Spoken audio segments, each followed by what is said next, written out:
A warm welcome to Lori Prodan, one of the authors of E is for Ethiopia. Thank you.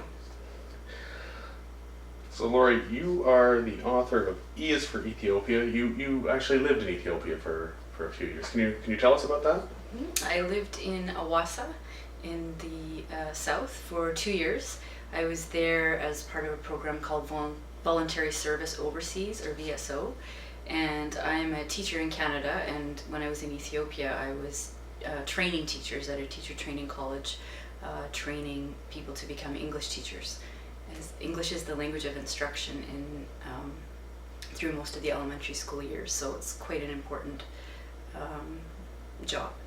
And my husband came with me, and he was working as a bridge engineer, which is the job he does in Canada. Wow, that must have been an extraordinary experience. Can you share any interesting stories or talk about the Ethiopian culture?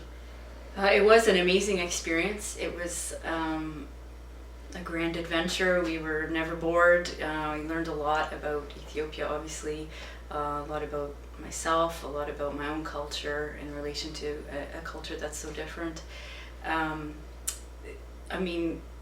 A cultural aspect that stands out for me is certainly the coffee. You're there in Ethiopia for a minute, and coffee is so important. I remember the first time I went to a coffee ceremony. It's quite elaborate. They take the raw beans, wash them, roast them over a charcoal fire. There's incense. It's very fragrant. It takes quite a long time, about maybe 45 minutes to an hour, to make coffee. You sit, drink 3 small cups of coffee, and after the first time I had it, it was just delicious, and I said, oh my goodness, how often do you do this? Thinking that they were going to say, once a year, that it was something like a Christmas dinner for us, a turkey dinner. And I said, oh, at least once a day. I was just so amazed. Now the book, E is for Ethiopia, was that something you wrote while you were living there? Well, we had the idea to write the book while we were there, and basically the idea came out of the fact that there are not a lot of children's books in Ethiopia, period, and the ones that are there are often donated from the UK or from North America, and they're not particularly relevant to the children's lives in Ethiopia. So we had the idea that there was definitely a need, there was a lack, so I had the idea to do an alphabet book, and we started collecting photos, taking the photos in Ethiopia. But while we were working there, we were actually very busy, and the access to technology was a little bit difficult. So we thought, we'll get all the material, and then we'll come home. And we ended up completing the book in Canada. And the book is part of a global education program. Can you talk a little bit more about what all that entails? Mm-hmm.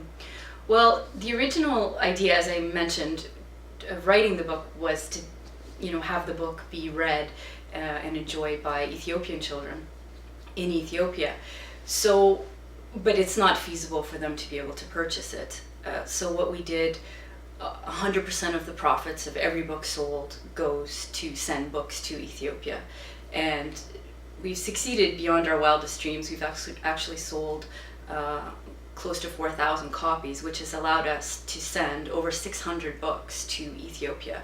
And we've sent them to schools, to orphanages, to teachers' colleges, in all different parts of Ethiopia: Harar, Awassa, Addis Ababa, Nekempt, lots of different places.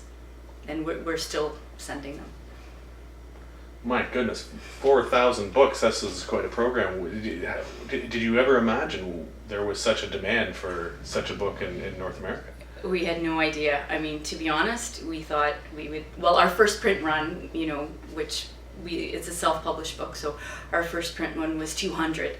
And I thought, oh my goodness, what are we going to do with all those books? And then we sold them, and then we sold them, and then we sold them, and we're on our 4th print run now. Well, congratulations on a great program, and thanks for taking the time today to chat with us. Thank you. I'm a Seganalo.